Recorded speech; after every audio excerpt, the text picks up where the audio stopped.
UFC Fight Night in St. Louis. Louis versus Nascimento. But we're going to start with two fighters that hit slightly less hard than Derrick Lewis. J.J. Aldrich and Veronica Hardy. A little bit. There's a few differences in this fight than the main event, Jim. So let's go right. Let's just go right into it. J.J. Aldrich, Veronica Hardy. I think this is a pretty decent little fight to start the card. I wouldn't have put it first, but I could see this being a fun little scrap. I'm interested to see what Veronica Hardy does with her game plan since she kind of teamed up with Dan Hardy, personally and professionally. It's been good. It's Mhm. it's it's been good for Veronica Hardy. She's 8-4, but two of those wins are in her last two. She beat Juliana Miller. That win Juliana Miller has turned out to be a complete nothing. The Jamie Lynn Horth though was a pretty good win, split decision, very close. But I thought she did better than a split decision. So I'm impressed with the game plan. She's got the tools. She's got the cardio. I kind of like Veronica Hardy in this one. JJ Aldridge, I'm just not sure she's there. She's ready to win, especially if Hardy comes in with the appropriate game plan. I'm not too excited about wins over Na Liang and Montana De La Rosa. Where do you stand in this fight? Uh, I agree with you as far as the wins go for JJ. That Naliang you can just throw away and forget about. The only time in forever we'll ever bet on JJ Aldridge to win by finish was Dude, in yeah, that you're fight, right? exactly right. Yes. I mean, bam. Um, I really, really like Hardy in this spot. Really like Hardy. I love this fight to go the distance. I hope that Hardy banks 2 rounds, and then that in the third she doesn't have to push very hard to win the fight because I think the submission could be live for Hardy in this spot. But JJ is a vet. She's smart. She's tough. She doesn't make big errors. So yeah, I like Hardy. I like Hardy by decision or submission. I mean, I'm not even sure what that line is. I haven't even looked at it yet. But I don't think it's a knockout. If you could take Hardy by submission decision, it's probably a damn good line. Or just play the money line. It's playable by itself. So I I agree. like the change. I think that Dan Hardy, as much as the UFC hates him, he's a great MMA mind. And we're big fans of PFL, and his breakdowns in PFL are on the money all the time. Real interesting thing somebody brought up in another podcast was that Veronica has all of the PFL at her disposal with time Hmm. being there. So, training partner wise, if you really think about it, and gym wise and focus, like it's kind of like the behind the scenes here. So, like Hardy. Yeah, so what I've liked about Veronica Hardy is, she showed against Juliana Miller. I can win in the clinch. I can take you down if your ground game and your wrestling Mhm. is not that good. Jamie Lynn Horth, I'll stick and move and I'll piece you up and then I'll beat you that way. I mean, Biamalecki, that wasn't great. And then I know she gets the armbar against, Pollyanna Vienna, but a lot of losing by elbows to Ashley Evans Smith looks terrible. Andrea Lee, Julia Robertson. So I feel like what Dan Hardy has done is really shored up her, like, just her IQ in the ring and not putting herself in a bad position to win. Mhm. She's got the cardio. She's got good enough striking on the outside. She's not going to, cold cock knock somebody out. But I think she has all the tools to implement the game plan. I enjoy watching it. So Veronica Hardy is probably the pick for both of us. Jake Hadley and Charles Johnson. Jake Hadley, one of the more despised fighters on the UFC roster. Charles Johnson, this seems to be everybody's pick this week. Charles Johnson from that area. I think it's more of everyone hates Jake Hadley, and I get it. He's not very likable. So, um, kind of got his ass kicked against Cody Durden. I thought that was a pretty bad loss for him. He does have the win against Malcolm Gordon. Early. I don't know. What do we make about this fight, Hadley and Charles Johnson? You took the words out of my mouth. Everybody loves Charles Johnson. Everybody. Is it because he's hometown? Why does everybody hate Jake Hadley so much? Well, he it came out that he's just he's an unlikable person. Hmm.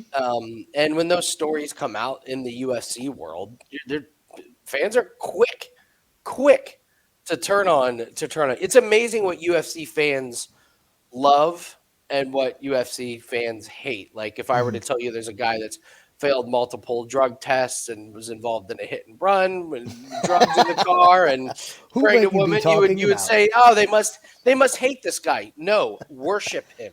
Yes, greatest of Worship all time. him.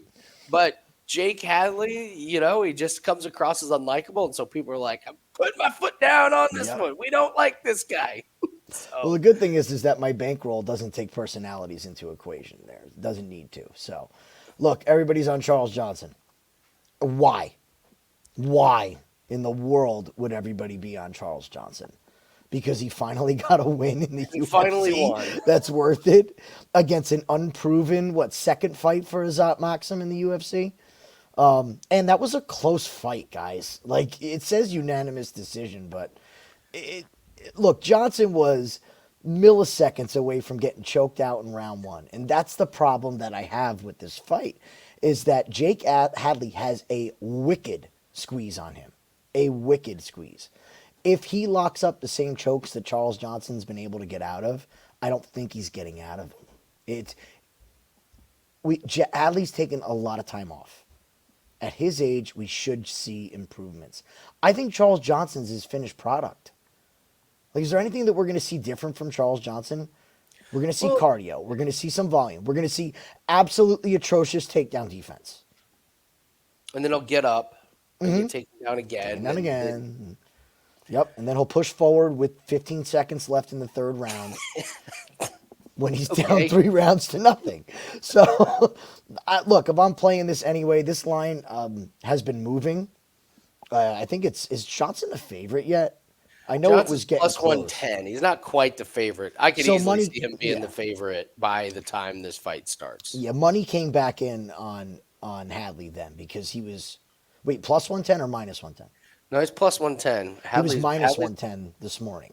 So a So little money bit- came in on Johnson. It makes sense. I mean, So, the over's I like minus Hadley, 2. man.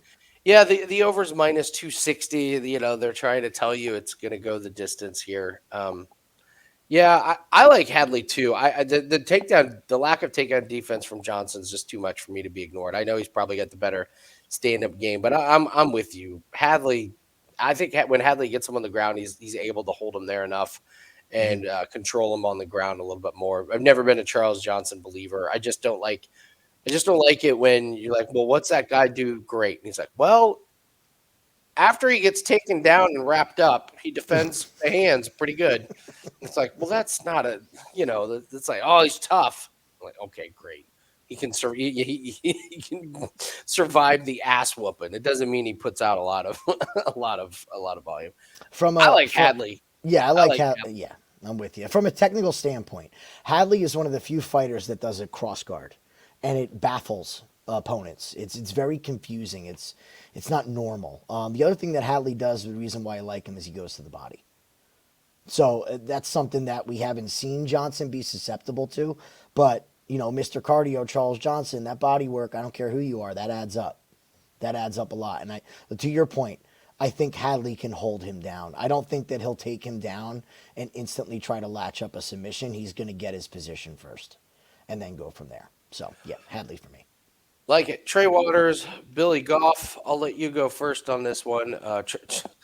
This picture of Trey Waters that they have Tapology. This thing was he's only 8-1, but man, that picture feels like it was years ago. What do you like in Trey Waters, Billy Goff here? We pretty much have a stump that's going to get thrown into a wood chipper here.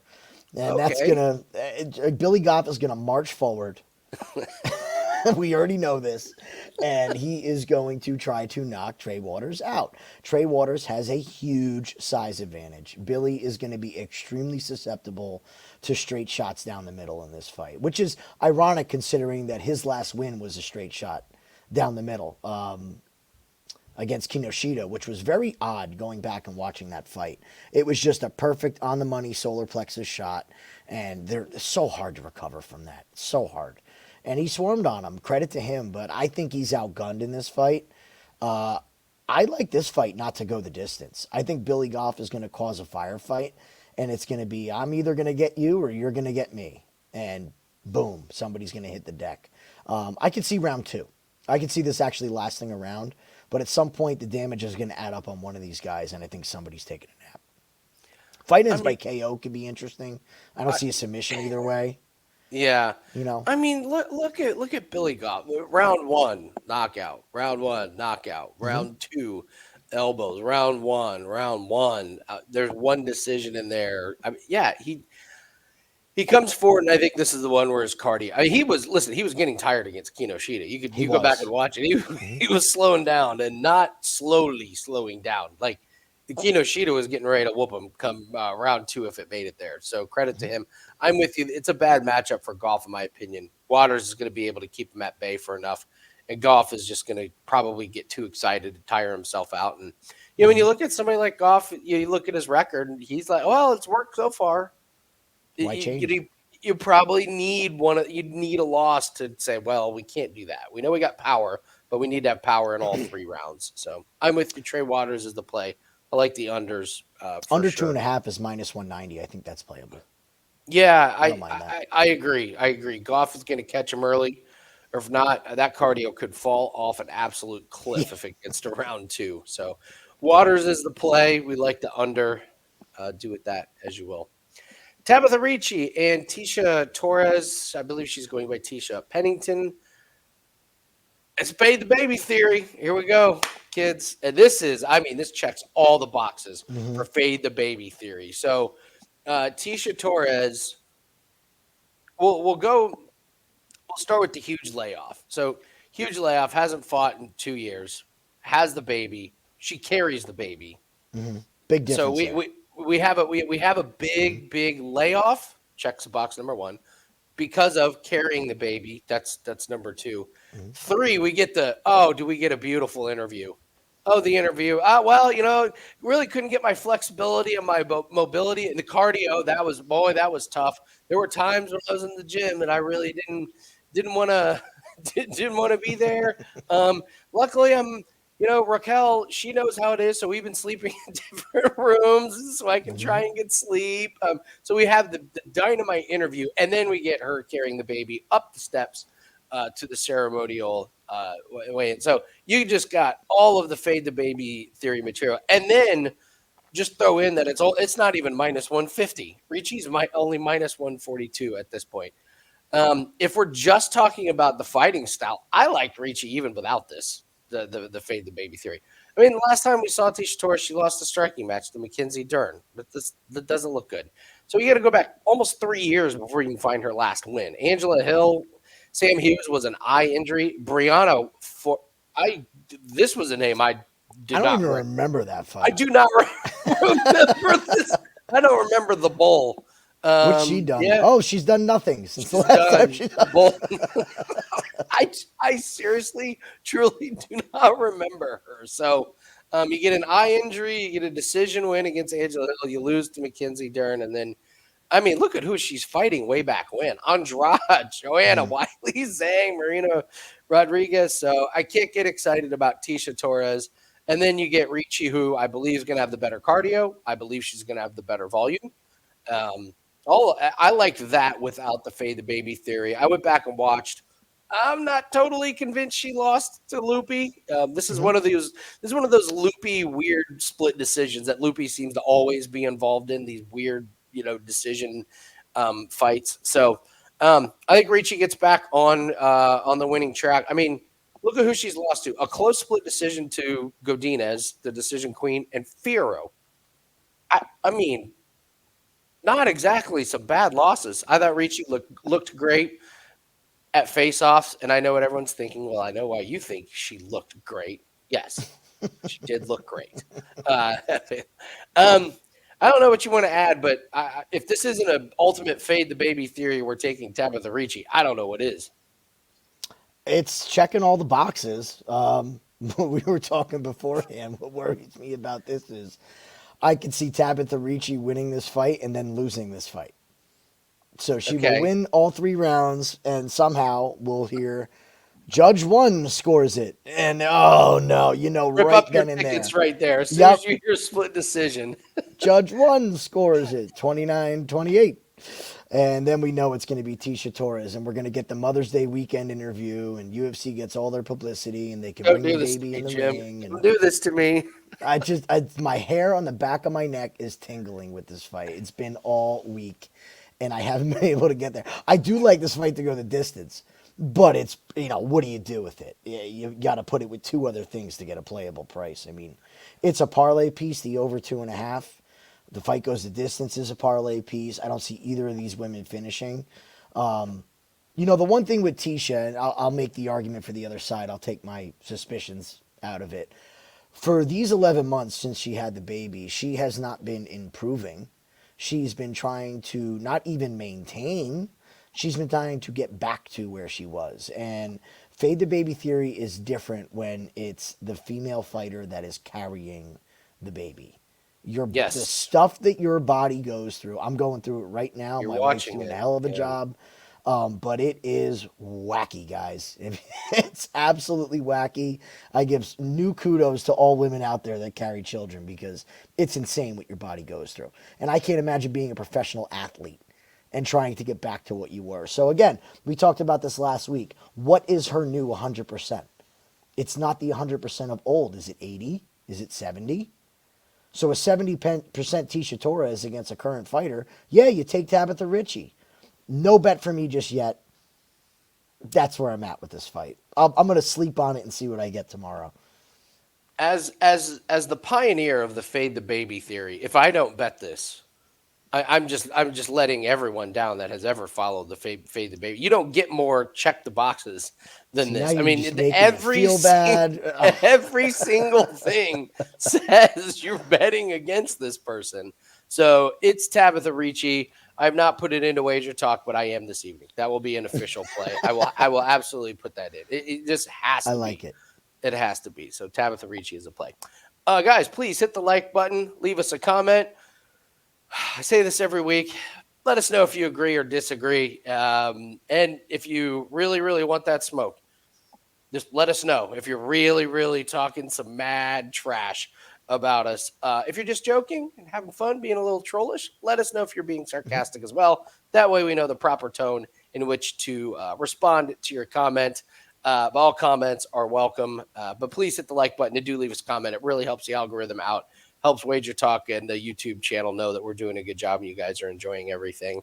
And could I at least get a little shout out for my Anthony Smith take last week? Call of the year. I mean, look, we asked for your upsets, and that's true. And nobody put anything in the chat. Andy, second I said it, said I'll take the guy who, has only had 8 pro fights and nailed it. So listen, tell us your locks, tell us your guys that are going to trip us up. We want to interact with you guys and hear what you're betting. Tell us your wins. I love seeing everybody's wins. We had a couple great parlays cash this past week. So congratulations to you guys. I love hearing it. Love hearing it. Yeah, absolutely. Let's move on to Terrance McKinney and Esteban Ribovics. Jim, I'll let you go first on this one. What do we like about McKinney and Ribovics? Violence. It's a McKinney fight. I know it's breaking news, right?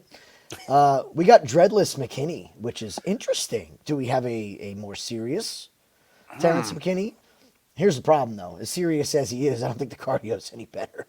And what's infuriating is that cardio is the one thing, no matter your skill level in MMA, you have 1,000% control of. It is the one thing that your work ethic reflects directly upon. If you have a bad work ethic, your cardio will suck. If you have a good work ethic, you will have good cardio. It's pretty simple. McKinney trains with Kevin Holland. Not exactly the best, I know who I need to get my head focused in the game. Kevin Holland. Great. So, look, we're going to get the Terrance McKinney that we always get in this fight. He's going to come across the cage like a banshee. I wouldn't be shocked to see him mix in the wrestling. I could see him hurting Esteban early. I've heard a lot of people saying, they don't think Esteban can get knocked out. He's got this big chin. Here's the thing. The cannon fodder that Terrance McKinney brings is like anybody else. Is unlike many other fighters. He can put anybody out in the first 2.5 minutes of a fight. He could submit anybody in the first 2.5 minutes of a fight.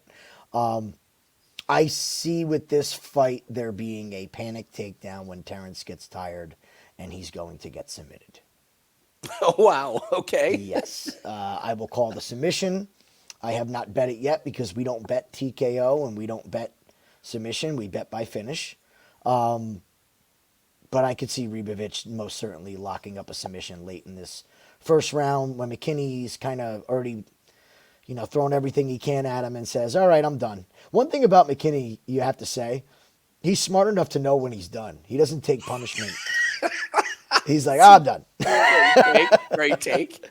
It's career longevity. It's actually kind of smart when you think about it, if you know you're done. Until he proves that he can fight through adversity, you're going to take this fight under 1.5, under 2.5 as a parlay piece, no distance to get some better odds. This fight's not going the distance. It probably ends in round 1 or early round 2. I love that, man.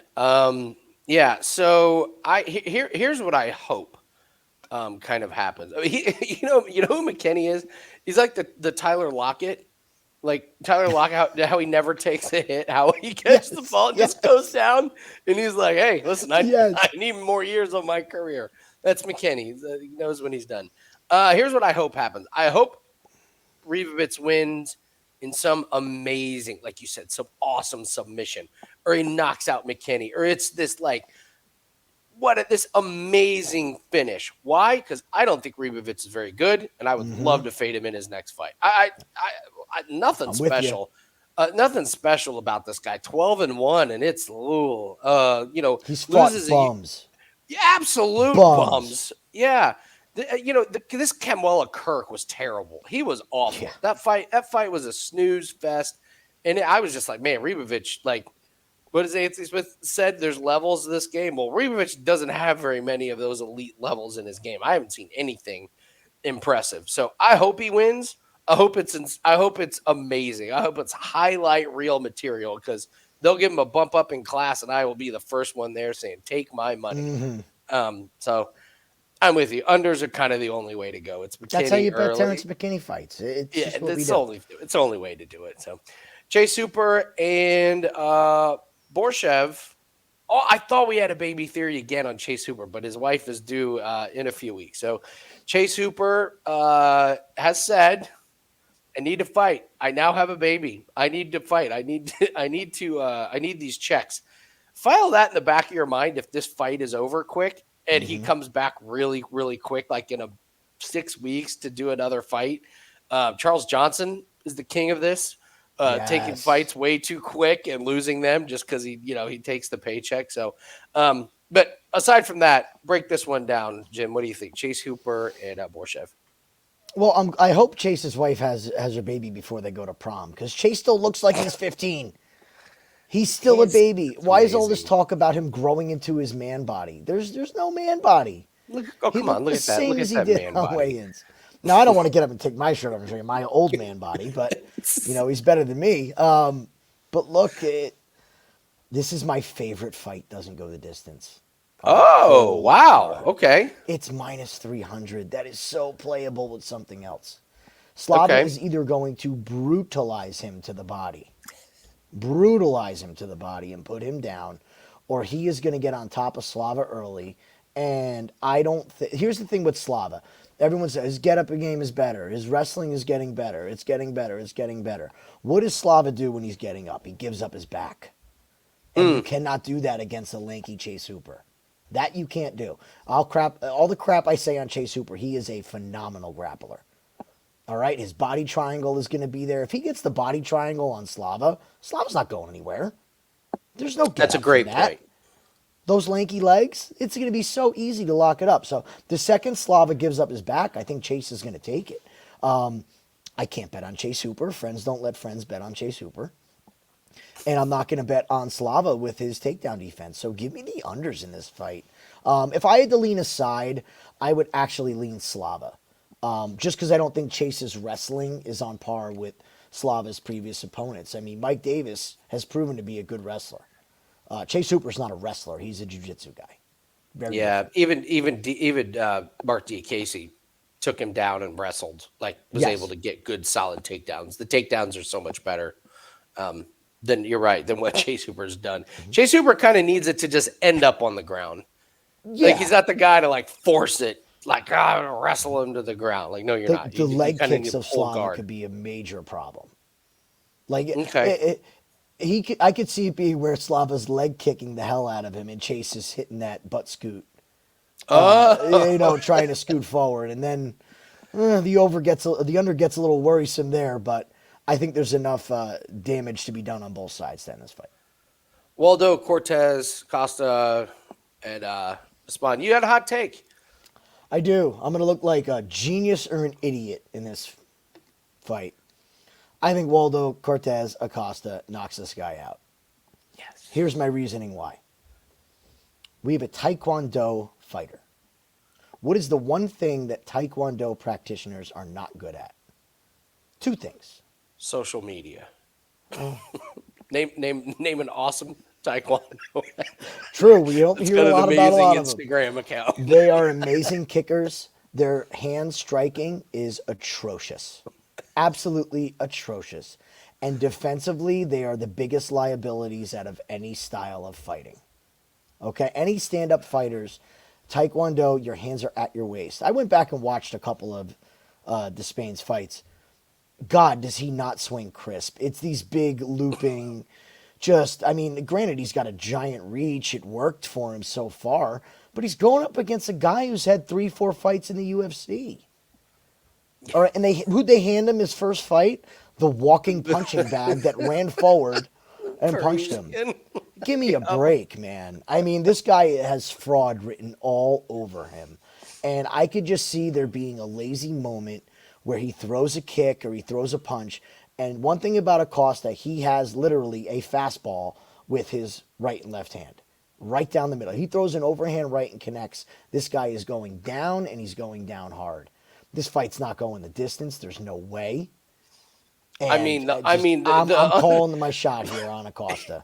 It's minus 240. Have not bet it, but under I'm calling 1.5. It's crazy. Minus 240 under 1.5. Yeah, I get it. I mean, he's so big. It's so crazy. But my opinion is you just keep betting against him, against these guys that are plus money. He's not going to be minus 250 and winning every single one of these fights. Oh, we're going to get him. 18 seconds, 4 seconds, 3 seconds, 12 seconds. Shout out to Rudy. I'm going to get this bastard. I don't know if Cortes-Acosta's the guy to do it, but I like his chances. You just keep betting against it. I keep betting against him. These guys don't last that long in the UFC. They just don't. These insanely big freak one-dimensional athletes, they don't last long. Somebody figures it out, and then they're rendered useless. So, because what happens is he's going to lose, and they're going to try and fix it, and he's going to lose what he was good at originally, and now he's just a big walking mattress in there. So he could have worse cardio than Terrance McKinney. We just don't know it yet. I agree. That's like you gotta survive that early onslaught, and if you do, probably good to go. So. I think you play the unders as a parlay. I haven't put my money on Waldo yet. We'll see how froggy for sure I get tomorrow, but yeah, I think you play the unders. Alex Caceres and Sean Woodson. I have no takes on this fight. I don't bet on either one of these guys. I don't like these guys. I'm not totally entertained by them. I can't figure them out. I never know when I'm going to get one fight to another. I feel like they both constantly underachieve. So I have no takes on this fight. Do you? I want to talk about haircut theory. Okay. We haven't really talked about haircut theory. We talk about baby theory a lot, but we have haircut theory and it goes, a couple different ways. I'm going to expand on it a little bit. I think Alex's hair is a liability, especially fighting Sean Woodson, who's going to jab. I know where you're going with this. You know where I'm going with this, right? I'm really proud of you on this take. I know where you're going. I think that all of Woodson's shots are going to look so much more impactful when Alex's hair is flying all over the place. It's like Paddy Pimblett. When he gets touched on the head, it looks like he got hit with a sledgehammer because the hair just, it ripples and it looks so much more impactful than it really is. And judges are stupid. Let's be real here. Judges are dumb. Can I defend judges again? Go right ahead. Why are they still sitting way below the cage? I don't know. It is the single worst place you can watch a fight. Why are they not on top of the cage? It is the absolute dumbest thing that they are not above. I have been in both, and I'm telling you, your view below the cage, if you are at ringside, you're below the cage, you cannot see anything. You can't, I'm not saying you can't see anything, but when you're up top, you can see so much more. Some of the judging is inexcusable, but I will say they are not put in a position to succeed with where they're sitting. It's one of the dumbest things in all of mixed martial arts is the judges sitting below the cage. Anyway, go ahead. Again, no bet on this fight. I don't like this fight. I don't like either guy. Terrible fight. It's just terrible fight, but like 29-28 split decision, Sean Woodson could sign me up for that. I'm not a fan of Woodson. I don't think he's got a good chin. I don't know if Caceres is going to be able to find it. Huge height advantage for Woodson. I think there you go. I think Alex Caceres' hair loses him this fight. That's what I think. I mean, you saw it against Giga. He was just getting like his hair would explode. Now the body work and stuff and the kicks were great from Giga. All right, we move on. Diego Ferreira and Rebecki. I'll take this one. -150 on Rebecki by submission or KO. Sign me up all day. I think that's an incredible discount. Like besides the -500 price tag that you're getting on him. So listen. I'll start with what I like about Rebecki. He came into the UFC a finished product. You said it earlier, like Charles Johnson, finished product. This guy Rebecki is a finished product. He does what he needs to do on Contender Series. Goes to decision against Fiore. Boy, that fight threw us off on Nick Fiore, huh? Yeah. Lord, jeez. And then his next two fights, he does what he does, which is he turns into an absolute mauler, man. He just he goes and goes. When the fight starts, he is coming at you forward pressure. He's shorter, stockier, tough as hell. And he's going to look to get you down on the ground. He's not going to stop, especially against Diego Ferreira. He's not going to stand there and try and go, strike for strike. Maybe he does, and maybe he does overwhelm Ferreira earlier, who's past his prime. But I think he gets it on the ground, and once he gets it on the ground, I think he finishes it however he wants. If Ferreira wants to get ground and pounded out and roll over and give up mount, I think Rebecki will do that. Rebecki gets to his back. I think it's only a matter of time before he sinks in a submission. I want Rebecki all day long to finish. So you look at Ferreira, he's 18-5 in his career, but guy's 39 years old. I'm not going to really fault him for losing to Gamrot. Gillespie, Jariush is fine. Fight against Michael Johnson, he wasn't exactly looking great, and then he catches Michael Johnson with just the perfect one. And I feel like sometimes I don't give fighters enough credit. Like, he knocked him out. But I'm like, this wasn't like a wore him down and like really, really dominated. I think he's missing just a little bit of a step at 39 years old. And I just do not see how he keeps Rebecki off of him. I don't see how this doesn't end up on the ground with Rebecki on top or locked in from the back. I like Rebecki. And to me, this is one of my favorite bets on the card. What do you think? I like your take on him by finish. To be honest with you, I didn't even think of that. And I love Rebecki. I don't know why I didn't even look at it. It's just been that kind of week, I guess. That's why we're here. It's why we do this together. Exactly. If you look at Diego, who he's lost to, tell me they're not blueprints of Rebecki. Camera. Yeah. And true. How did he lose in those fights? He lost by ground and pound. He got strikes, submitted. He got ground and pound. It's kind of a blueprint here. Beats Anthony Pettis, stand-up fighter. Beats Michael Johnson, who's going to Michael Johnson. Dude, it's Rebecki. I love the by finish. Love it. I played Rebecki parlay with a total in the main event. So I got an under in the main event. And I love Rebecki. Nice. I think he keeps the storm going. We got 3 fights to break down. I will tell you guys, if you're watching this, actually, no matter when you watch it, 5% NBA play is up for Saturday. You can lock that in. We're including all of our NBA plays for Friday and Saturday. So even if you get this on Saturday, you get the 5% and all of the NBA plays that we'll have on there. Encourage you to take advantage of that 14-7 in the NBA. That's really been the bread and butter this week. coming off of two really good winning nights in the NBA. Playoffs have been really good. Player props have been really good in the NBA for us, so we look to cash in on that. We'll also have our UFC plays that are up at wagertalk.com, our official plays.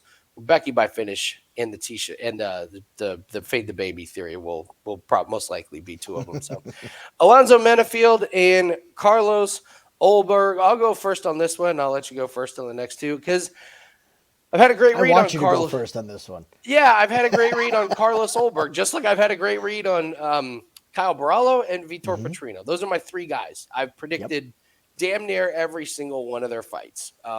So I'll start with Carlos Olberg and what I like about him.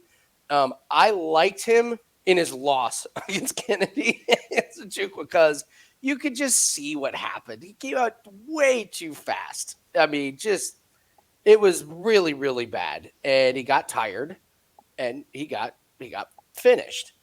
And then when I looked into it and I see who he trains with, good Lord, this guy trains with the best. I mean, he's Izzy's boys. When he fights, I mean, when they pan over to the fighters that are there watching him, you're like, oh my God, how many championships are there sitting there, watching this guy? So he comes out against Fabio Schrat, and it's a decision win, and I loved it because he was like, the whole time he was like, don't get tired. You could just see it in his head. He was like, don't get tired. I really want to knock this guy out, but don't get tired. Every single fight, he's gotten better. He gets the knockout wins, but they're controlled. They're not crazy knockouts. They're very controlled. Pinpoint accuracy, incredible power. He's getting better. I love that he went kind of a good long ways against Dao Jung, who's just huge and massive. He didn't gas himself out. He gets the very weird rear naked choke. And this is why we always tell you, do not play a fighter just by TKO or just by submission. It's Murphy's Law. If you take him by TKO, he will submit the person. So you just take him by finish. So bet on Olberg in literally every single fight since that Kennedy and Zachuco because you could just see the potential in him. Alonzo Menifield, I'm just not impressed. 15-3, but not impressed. I don't think he won that fight against Dustin Jacoby. I went and watched it. That's confusing. He won it because he was able to drop him. Yeah, that's like he lost 80% of the round, but knocked Jacoby down. Right? That's the whole fight. I thought Jacoby looked slow. I thought Menifield looked slow. Menifield couldn't even wrestle, and this against Dustin Jacoby, who's not a wrestler in the slightest. He's a stand-up kickboxer. So then you go back and like, well, who's he beating? Jimmy Crute, who's not in the UFC. Misha Cirkunov, give me a break. Lost to William Knight. That's a horrible look. So I get this guy who's technically has these wins, and I think they're a little bit fraudulent. And Olberg is just on a roll. I like Olberg. I don't know if he knocks out Menifield, but I will say this. Menifield gets tired. And if the worst thing that Menifield can do is try and wrestle and not get him on the ground because all of a sudden, bang, his gas tank is gone. I like Olberg to win. I think he's a perfect parlay piece. I think it's worth looking at finish, but because Olberg's not even minus 300, I think you just put a parlay piece with him I'm going to take him to win on the money line. Menifield is a tough SOB, man. I'll give him that. He can absorb some punishment. So if Olberg can't get him out of there early and Olberg knows he's cruising, maybe he minds his P's and Q's. But I love Olberg's skill set. I love what he trains with. He's getting better and better. And I just think Alonzo Menifield's going to get a little fraud checked here in this one. So that's my take. I have a big bone to pick with you about this breakdown, actually. Okay. If you go to Menifield real quick. Sure. How dare you say that this is a suspect level of... This is an egregiously low level of competition. Let's call a spade, okay? Ed Herman. Fabio Charant. Yeah, I know. Loses to OSP. Yeah. This is a horrible level of competition. This is wretched. Askar Mozarov, who was 5-30, and he had his fraudulent record. Menifield's record is a fraud. Hasn't It is an fought since, absolute fraud. since there. No, he's done. He's parking cars somewhere. Who knows? This is great. This is Olberg, man, and this is Olberg by finish. Here's the reason why. Alonzo Menifield's guard, if you watch his fights, his hands are always right here. He doesn't have any range finding ability, okay? His hands are tight to his face. When you're fighting a K1 level kickboxer in Carlos Olberg, you cannot block punches like this. You have to parry and move. Olberg has an amazing check left hook. I think Menifield is going to lunge forward once he can't find the range. And I could most certainly see Olberg clipping him with the check left hook. Now, it is not the power shot that knocks you out. It is the one that you don't see coming. And when your hands are like this, you're not going to see that check hook coming. So I could see, check hook, a 1-2 down the pipe, hook, a straight shot. I think Menifield's going to be a sitting duck in this matchup if he doesn't get to the ground. And I think Olberg will take his time. He'll touch him. He'll touch him again. And we've seen Menifield wobbled in almost all of his fights. When he gets hit, he gets wobbled. I like Olberg, dude. I like Olberg by finish. The finish absolutely is certainly in play there. So, Joaquin Buckley or Sultan Ruziboev. This is at least got a little bit of spice to it. Buckley does that great social media video. You know why it was great? Because he's not Taekwondo. He does that video in the hotel lobby saying Ruziboev didn't have money for the hotel rooms. He's like, I went over and told him I'd get his room. It was so random and stupid and funny.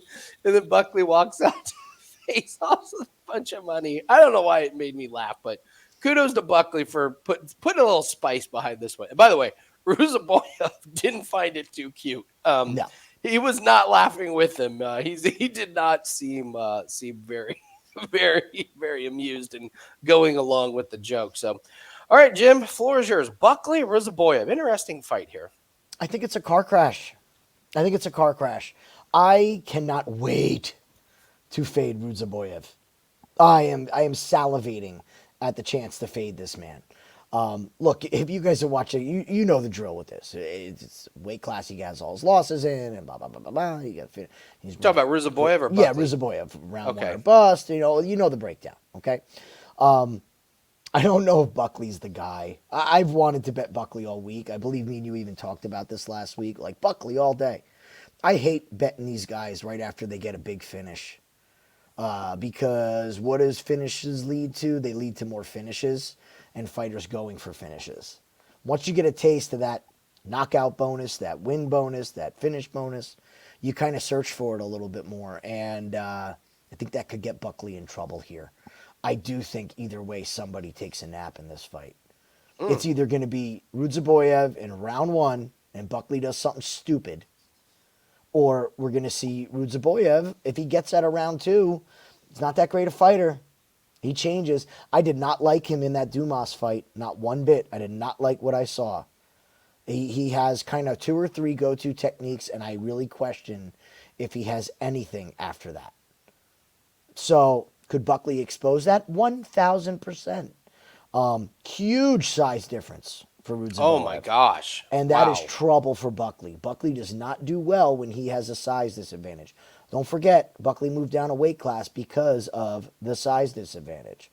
So, well, that was ridiculous. He's trying to fight Chris Kurtov. Yeah. Who told him that was a good idea? Yeah, but Ruziboev is bigger than Curtis. I mean, Ruziboev would tower over him. So this sets up to just that. Both of these guys, I think we're seeing somebody go to sleep. I think Buckley's going to be hyped up in his home crowd. I don't believe that home crowd is an advantage when you have a lot of firepower on both sides. I think that kind of leads to the home fighter taking the L sometimes. When you're a decision fighter at home, that helps you with the decision.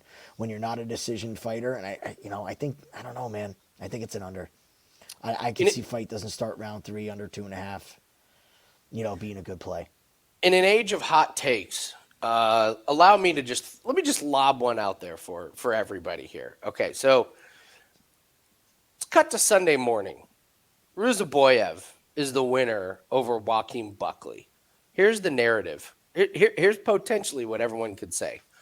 Well, he moved down a weight division because he was losing to guys like Imavov and Chris Curtis. So who did they give him? Glass Fiallo. cannon. Fiallo. Couldn't get Morano out of there. Pillow fists. Pillow fists. It couldn't get Morano out of there, who just who did Morano just put on the most uninspired? Don't even talk about that. That fight doesn't even deserve to be talked about. Okay. Yep. And then he beats Vicente Luque, which I guess on paper looks pretty good. Except watch the fight. What's that? Watch the fight. Yeah. Like, so, something wrong with Luque. Yeah, that's what I mean. Yeah. That's right. But that's going to be the narrative if he loses this fight. And what if there's a lot of hype behind him and he just hasn't really been – I don't know. I think you could poke a lot of holes in those 3 wins in a row. Fiallo, who you can't do anything except get knocked out. Morano, that was who you really can't finish Morano, and then Luque, something's wrong with him. So that my hot take is Ruziboev wins, and that's the narrative.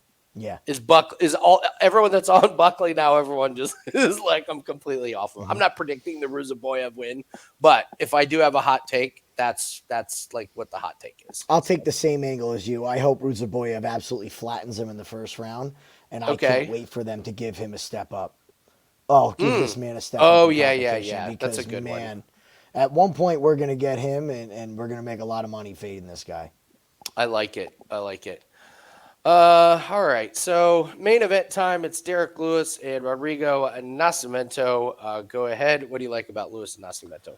Well, Derrick Lewis is my all-time favorite unders fighter. When you see a Derrick Lewis fight, there's a couple auto bets that come to mind. And if you followed it throughout his whole career and just blanket played it, you did pretty good.